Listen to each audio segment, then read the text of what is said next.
History में पहली बार किसी स्पेसक्राफ्ट ने सूरज के एटमॉस्फेयर के अंदर दाखिल होने की हिम्मत की है। लेकिन अब सवाल ये उठता है कि आखिर लाखों डिग्री के टेम्परेचर में भी पार्कर सोलर प्रोब मेल्ट क्यों नहीं होता और यह बिल्कुल परफेक्टली काम कैसे करता है।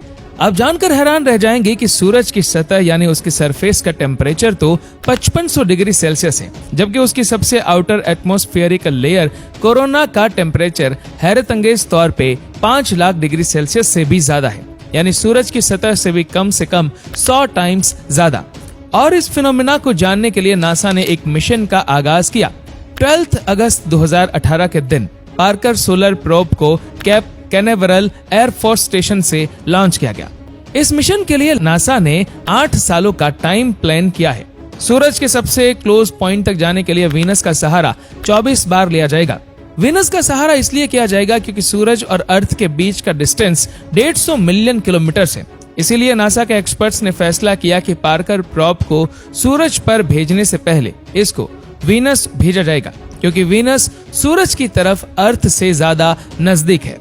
हर एक चक्कर में 37 घंटे ऐसे होते हैं जिसमें सूरज पर रिसर्च करने का मौका मिलता है, यानी टोटल 8 सालों में ये प्रोब सूरज पर 900 घंटे की रिसर्च कर पाएगा। 28 अप्रैल 2021 ये वो दिन था जब नासा ने कंफर्म किया कि पार्कर प्रोब अपने 8वें चक्कर में सूरज की कोरोना लेयर में सक्सेसफुली दाखिल हो चुका है। कोरोना का मिस्टीरियसली सूरज की सतह से भी 100 टाइम्स ज्यादा गर्म होना वाकई एक हकीकत था, जिसको पार्कर प्रोब ने भी वेरीफाई किया। अब आ जाते हैं हम अपने मेन सवाल की तरफ कि आखिर इतनी ज्यादा गर्मी में पार्कर सोलर प्रोब मेल्ट क्यों नहीं हो रहा। पार्कर प्रोब की जो साइड सूरज को फेस किए हुए है वहाँ एक हीट शील्ड लगाई गई है, जिसको कार्बन फॉर्म से बनाया गया है। ये कोई आम फॉर्म नहीं है, बल्कि इसको अल्ट्रामेट कंपनी ने खास तौर पर सूरज की गर्मी को एब्जॉर्ब करने के हिसाब से डिजाइन किया है। ये फॉर्म अंदर से 97% खाली है, जो हीट शील्ड को और ज्यादा अफेक्टिव बनाता है। इसके अलावा इस पर कार्बन कंपोजिट की एक लेयर भी चढ़ाई गई है, जिसको ग्रेफाइट और रेजिन से मिलाकर बनाया गया है। ये मिक्सचर हीट शील्ड की दोनों साइडों पर लगाकर इसको सुपर हीट किया गया, जिससे ये कार्बन की प्योरेस्ट फॉर्म में बदल गया। और अब हम सब जानते हैं कि कार्बन की हीट कंडक्टिविटी बहुत अच्छी होती है, और आखिर में इस हीट शील्ड की वो साइड जो सूरज की तरफ है उस पर व्हाइट सिरामिक पेंट भी किया गया, ताकि सूरज की ज्यादातर रोशनी अंदर दाखिल होने से पहले ही रिफ्लेक्ट हो जाए। हीट शील्ड के अलावा पार्कर सोलर प्रोब का बाकी का हिस्सा ऐसे डिजाइन किया गया है कि वो हमेशा हर वक्त इस शील्ड की परछाई में ही होगा। पर इन सब चीजों के बाद भी पार्कर प्रोब ज्यादा से ज्यादा 2500 डिग्री सेल्सियस की गर्मी ही बर्दाश्त कर सकता है, जबकि कोरोना का टेम्परेचर 5 लाख डिग्री सेल्सियस है। अब ये इतनी गर्मी कैसे बर्दाश्त कर रहा है, ये समझना भी काफी आसान है।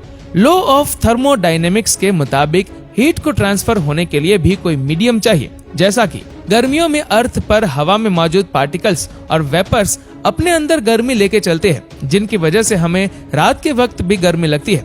अगर पार्टिकल्स कम होंगे तो हीट भी इतनी आसानी से ट्रैवल नहीं कर पाएगी। जैसा कि उबलते हुए पानी में हाथ डालने से फौरन जलन होगी, जबकि 300 डिग्री के ओवन में हाथ डालकर फौरन निकालने से शायद हमें मालूम भी न पड़े। यह सिर्फ इस वजह से मुमकिन है क्योंकि पानी के मॉलिक्यूल्स हमसे टच होते, जबकि ओवन में कोई चीज हमसे टच नहीं होती।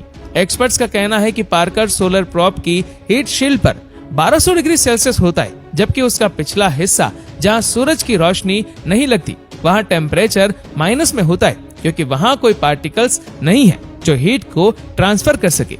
यही रीजन है कि पार्कर सोलर प्रोब सूरज के इतना करीब होने के बावजूद भी मेल्ट नहीं हो रहा।